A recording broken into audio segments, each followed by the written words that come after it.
What really is going on with your party?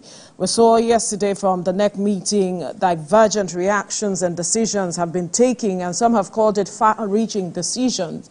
Now the party is opening up the space for more people to come in and perhaps, show their strength or their influence as it is, because they say it's a democracy. And there are those who have called that NEC meeting a nullity and an illegality. What really is going on with Labour Party?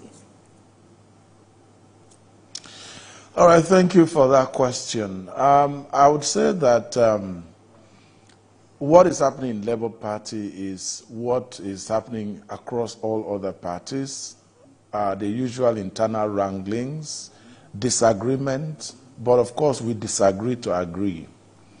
In March this year, the party at the Anambra Convention had agreed that for the presidential ticket and of course the governorship ticket of Abia State, it shall be reserved for Mr. Peter Obi and of course Dr. Alex Otti. Unfortunately, the party had to renege on its earlier promise or earlier decision and open up the ticket. I'm one person that believes in internal democracy of a party, and I believe that even Mr. Peter Obi is also a champion of internal democracy within the party. But Labour Party is not like any other party. We know what was the situation with the Labour Party before the entrance of Mr. Peter Obi in June 2022. I would have expected that the Barrister Julius Abure's NEC should have probably done wider consultation before taking that decision. Because, you see, many of us who are in Labour Party today, myself inclusive, were first obedient before we joined the party. And so it will interest anyone to know that there might be some really phenomenal exodus of people from the party if Obi does not get that ticket in 2027.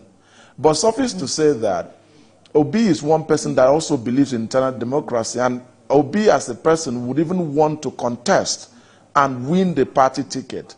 But I feel that the Labour Party leadership shouldn't have rushed into the decision of opening up the ticket, because the fact that that ticket was reserved for Mr. Peter Obi means that the Labour Party would have still have in control all the obedience that are in the party. But I feel that right now, given the fact that that ticket has been opened and anyone can contest, that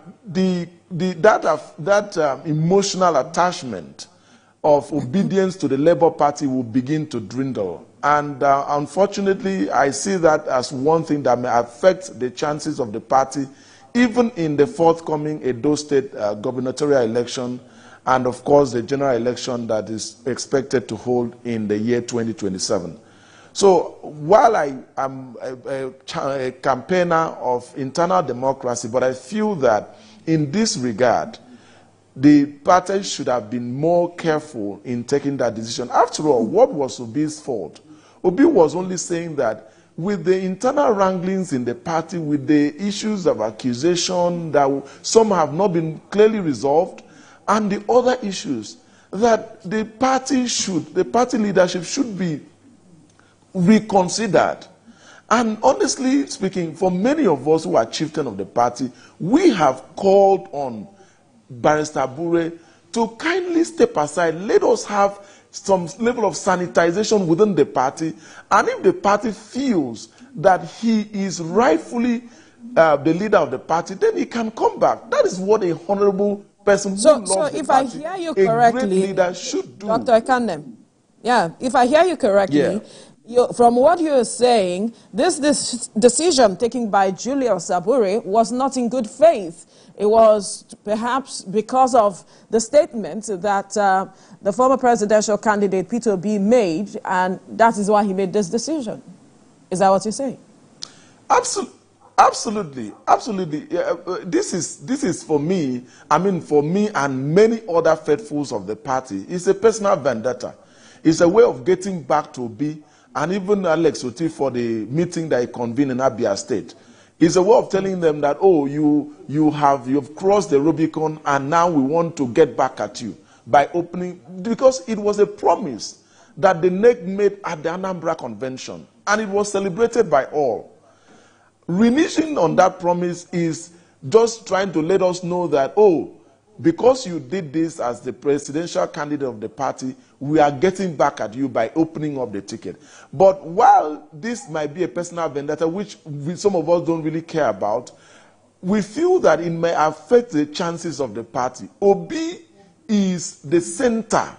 It's not just the center by name or by holding the presidential ticket, but it's the center because majority, I can tell you for a fact, because I've been involved with the Labour Party since 2022 when Obi joined the party till date.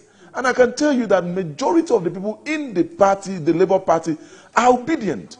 If Obi leaves that party today, 99% of people in the Labour Party will leave. So I don't even know what they are talking about 2027. Because if Obi leave that party, the party will go back to what it was before Obi joined, which was basically a pawn in the hands of politicians.